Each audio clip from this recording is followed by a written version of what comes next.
रोज एक नई कहानी देखने के लिए चैनल को सब्सक्राइब करें और बेल आइकन दबाना ना भूलें।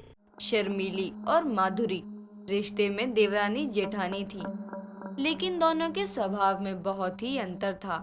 जहां एक तरफ माधुरी शांत रहने वाली, परिवार को साथ लेकर चलने वाली थी, वहीं दूसरी तरफ उसकी देवरानी शर्मीली एक नंबर की चुगलखोर, लोगों की बात सुनकर इधर उधर करके अपने आपस में लड़ाई करवाती थी। माधुरी अपनी देवरानी की इस आदत को बहुत अच्छे से जानती थी, जिसके चलते वो कई बार उसे समझाने की कोशिश भी करती है, लेकिन शर्मीली पर उसकी जेठानी की बातों का कोई असर नहीं होता था। ऐसे ही एक रोज सुबह के समय शर्मीली अपनी ननद रुचि के कमरे में जाती है और उसे कॉल पर बात करते हुए सुनती है। यार तू समझ नहीं रही है, अगर मेरे घर वालों को उस लड़के के बारे में पता चल गया तो ये लोग मेरा घर से बाहर निकलना बंद करवा देंगे, मेरी पढ़ाई भी बीच में रोक देंगे। मैं इतना बड़ा जोखिम नहीं ले सकती हूँ। जो करना है वो मुझे ही करना है और जल्दी करना है। घर वालों को पता लगने से पहले तू वादा कर, तू ये बात किसी को नहीं बताएगी। बाकी बातें कॉलेज में आकर करती हूँ। रुचि की बातें कमरे से बाहर खड़ी उसकी छोटी भाभी शर्मीली सुन रही होती है, जिसे सुनने के बाद वो सीधे हॉल में बैठी अपनी सास मालती के पास जाती है और अपनी ननद की चुगली करते हुए कहती है, माँ जी, मुझे आपसे एक बात करनी है रुचि के बारे में, लेकिन आप वादा करिए कि आप उससे कुछ नहीं कहेंगी, वरना वो सोचेगी कि मैंने आपसे आकर चुगली कर दी।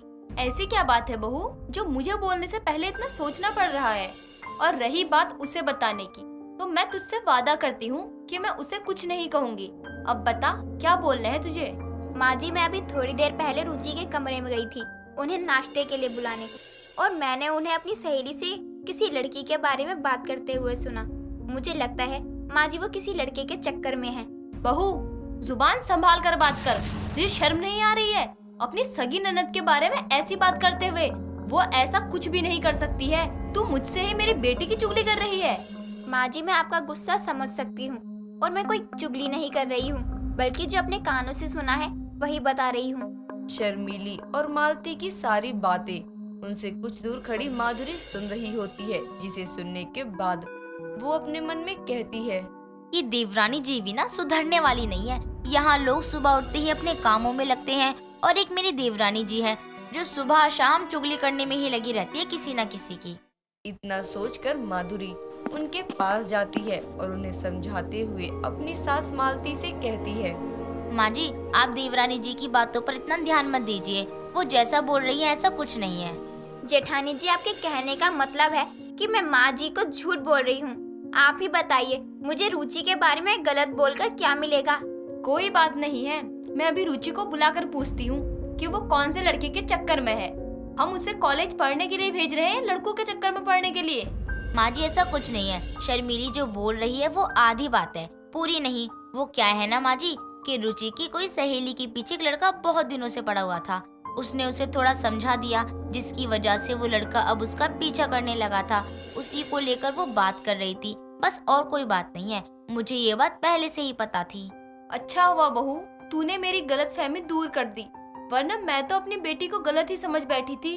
और शर्मीली बहू, तू अपनी लोगों की चुगली करने वाली आदत छोड़ दे, वरना एक दिन खुद ही अपनी चुगली के चक्कर में फंस जाएगी। जाकर काम कर अपना, नालायक। सुबह सुबह ही मूड खराब कर दिया। मालती इतना कहकर वहाँ से चली जाती है। ऐसे ही समय बीतता है, लेकिन शर्मीली की आदतों में कोई सुधार नहीं आता है। ऐसे ही एक रोज मालती की पड़ोसन दामिनी बड़ी परेशान होकर उसके घर आती है और उससे कहती है, मालती, तू अपनी दो बहुओं को कैसे संभालती है? यहाँ मेरी एक बहू ने मेरी नाक में दम कर रखा है। मन तो करता है उसे घर से ही निकाल दूं। पता नहीं भगवान ने किस जन्म का बदला लिया है मुझे ऐसी बहू देकर। क्यों दामिनी, ऐसा क्या हो गया? तेरी बहू तो बहुत अच्छी है, कभी कुछ बोलती भी नहीं है, तेरी बहुत इज्जत भी करती है। वो सब तो ठीक है मालती, लेकिन उसे कुछ नहीं आता, किसी लायक नहीं है वो। ना अच्छा खाना बनाना आता है, ना ही अच्छे से तैयार होना आता है। बस आराम करने को कह दो पूरा दिन, कामचोर कहीं की। तू यहाँ मुझसे हालचाल पूछने आती है या अपनी बहू की चुगली करने? जिस दिन उसे पता चला ना, उस दिन वो जो काम करती होगी ना, वो भी नहीं करेगी। अच्छा हो या ना हो, बनाती तो है ना, वही बड़ी बात है। तेरी बात तो सही है, और मैं कोई चुगली नहीं कर रही हूँ, बस अपनी बहू की कमियों के बारे में बता रही हूँ, वो भी इसलिए क्योंकि मुझे तो उस पर बहुत भरोसा है। तो कौन सा मेरी बहू से जाकर चुगली करने वाली है जो मुझे बुरा लगेगा। दामिनी और मालती की सारी बातें उनसे कुछ दूर घर की साफ सफाई कर रही मालती की छोटी बहू शर्मीली सुन रही होती है, जिसे सुनने के बाद वो अपनी जेठानी माधुरी के पास जाती है और कहती है, जेठानी जी, ये दामिनी आंटी तो बड़ी चालू निकली। जब से आई हैं तब से अपनी बहू की चुगली ही करे जा रही है माँ जी से। अगर इनकी बहू को इनके सच के बारे में पता चल जाए तब मजा आएगा। मुझे लगता है माँ जी को सारी बात उनकी बहू को बता देनी चाहिए। नहीं देवरानी जी, ये गलत बात है। अगर कोई आपको कोई चीज विश्वास से बताता है तो आपको उसके विश्वास को कभी नहीं तोड़ना चाहिए। अगर आपको उनकी बातें नहीं भी पसंद है तो भी उसे अपने ही अंदर रखना चाहिए। बातों की चुगली करने से लोगों के बीच में गलतफहमियां हो जाती हैं और रिश्ते टूट जाते हैं। जेठानी जी, सब आपकी तरह नहीं होते हैं। अगर हमने किसी के बारे में कुछ सुना हो तो उसके बारे में बातें बताना कोई बुरी बात नहीं है, ऐसा मुझे लगता है। शर्मीली इतना कहकर वहाँ से चली जाती है। ऐसे ही समय बीतता है।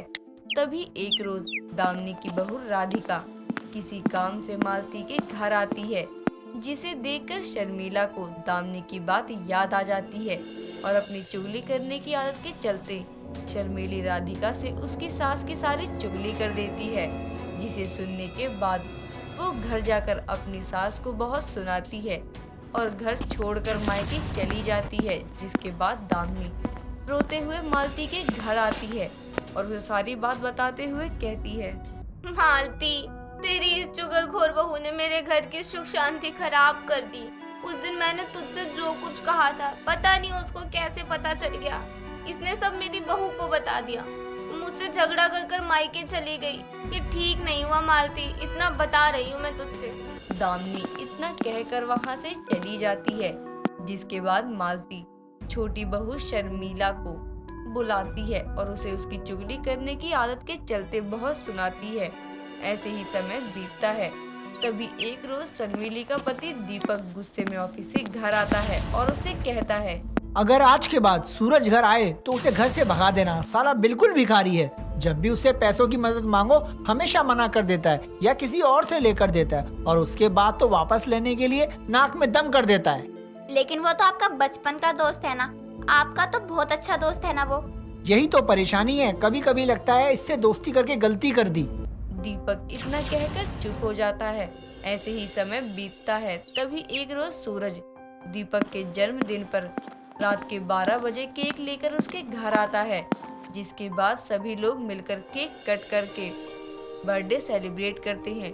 जिसके बाद दीपक सभी घर वालों से बहुत तारीफ करता है, जिसे सुनने के बाद शर्मिली हंसते हुए सूरज से कहती है, दीपक जी आपको पागल बना रहे हैं सूरज भैया। अभी कुछ दिन पहले आपकी बहुत बुराई कर रहे थे, अपनी दोस्ती पर अफसोस कर रहे थे, भिखारी कह रहे थे और आज आपके झूठे मुंह तारीफ कर रहे हैं। शर्मिली की बात सुनकर सूरज को बहुत धक्का लगता है और वो दुखी होकर दीपक से अपनी दोस्ती तोड़कर वहाँ से चला जाता है। जिस पर दीपक गुस्से में शर्मिली से कहता है, मैंने आज तक तुम्हें कभी कुछ नहीं कहा, लेकिन आज तुम्हारी इस चुगली करने वाली आदत के चलते मैंने अपना इतना अच्छा दोस्त खो दिया। तुमने ये ठीक नहीं किया। इतना कुछ करने के बाद भी अगर तुमने अपनी आदत नहीं सुधारी तो तुम्हारा अब कुछ नहीं हो सकता है। दीपक की बात सुनकर शर्मिली को अपनी गलती का एहसास होता है।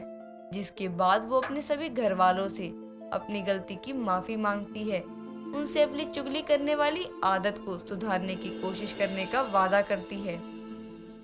दोस्तों, अगर आपको ये कहानी पसंद आई तो इसे लाइक करें, शेयर करें और कमेंट करके बताएं कि कहानी में आपको सबसे अच्छा क्या लगा।